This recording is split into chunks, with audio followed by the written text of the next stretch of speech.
Hey, this is Holly from Hollyland.com. Today I'm going to talk to you about healing versus alignment.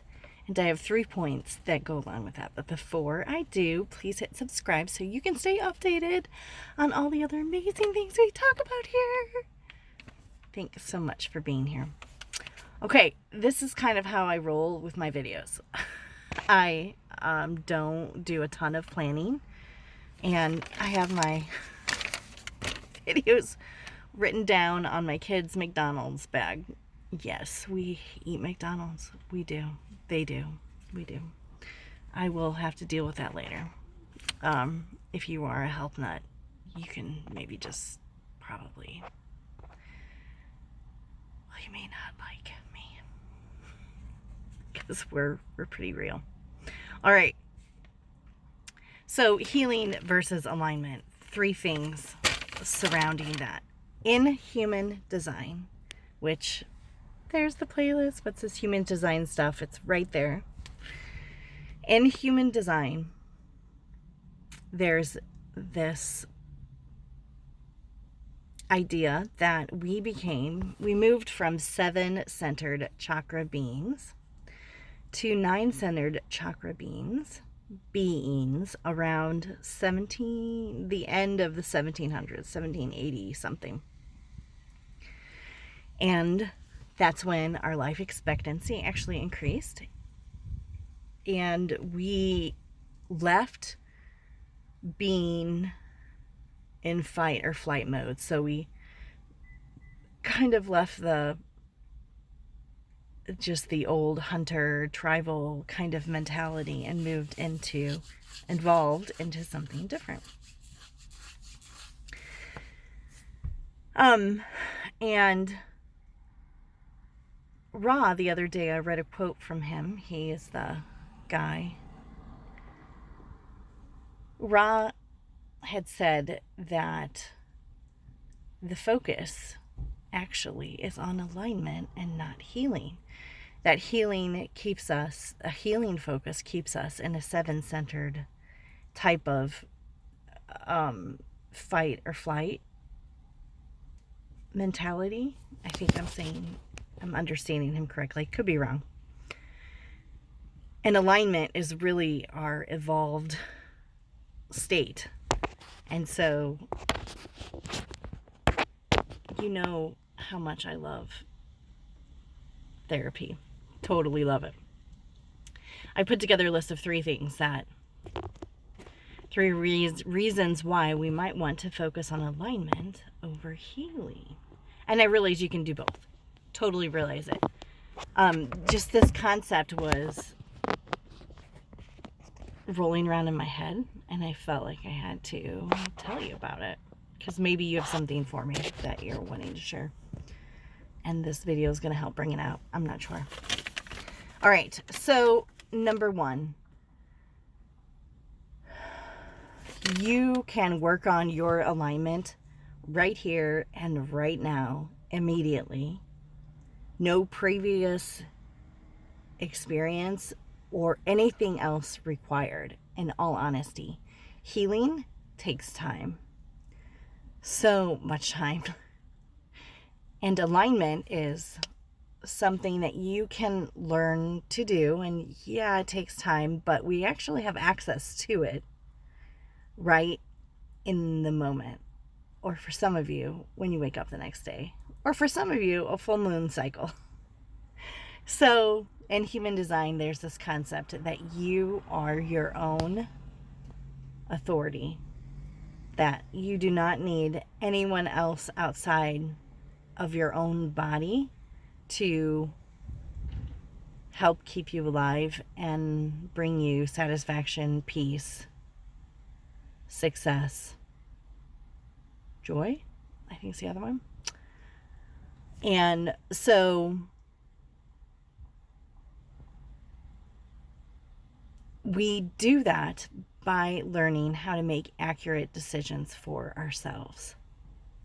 When you run your human design chart, it is right there, and boom, you can begin that day.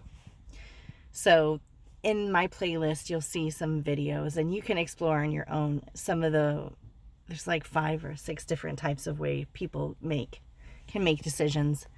The biggest, most, the one that about 50% of the population has is being able to make decisions when you sleep on it, seeing how you feel when you wake up in the morning, or how you feel after you've kind of been through your up and down cycle, and know what it feels like having completed that cycle. I am splenic. It's more rare, but it's similar. Splenic is like instant, very quiet, knowing in the moment. There's no truth for me not in the moment. So as I'm learning to listen to my spleen immediately and make these decisions, boom, I'm able to step into alignment more. Because, number 2,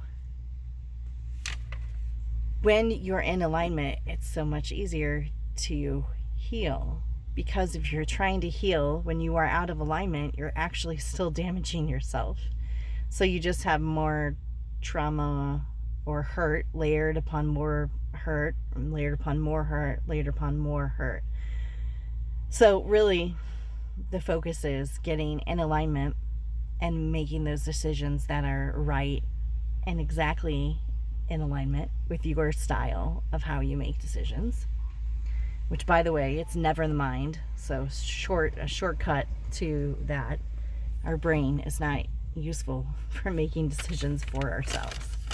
It's useful for helping others, but it's not a great one. But again, you can do your research on that. And so, number 3, the healing verbage assumes that we are broken, when maybe it's just natural life process. I totally get, oh, that's a Cadillac. Is that? Oh, that was such a weird car. Anyway.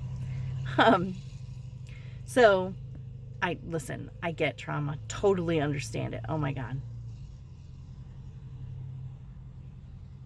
And there is some truth if I walk around believing that I need to be healed. That does keep me a little bit in a victim mentality. Or maybe in a powerless, less powerful state of awareness. And so, for instance, when my mom died, I'm not healing from that, actually. It just was. And the grief is a natural part of it. So as I let that grief flow in and flow out and have its way, in a sense, there's nothing to heal from, because I'm feeling all my feelings. I'm feeling it all. And so I can just let it come in and notice it, and let it come out and notice it going. So anyway, those are just 3 thoughts I had about the healing versus alignment kind of issue. And maybe it gets you thinking as well. So again, check out the Healing Design playlist. Definitely subscribe. I'd love to hear any comments you have. And, now I'm all worried about being insensitive to people who've had significantly bad shit happen to them. Obviously, abuse, right? Childhood trauma. So I'm not saying, now I'm backpedaling. I'm not saying that we don't need to heal at all. I'm saying that maybe some of the things that we've labeled as needing healing from, like natural occurrences like grief, maybe we're just using the wrong phrase for that. Okay. Anyway, all right, I'm going to go. And I'll talk to you tomorrow. Bye.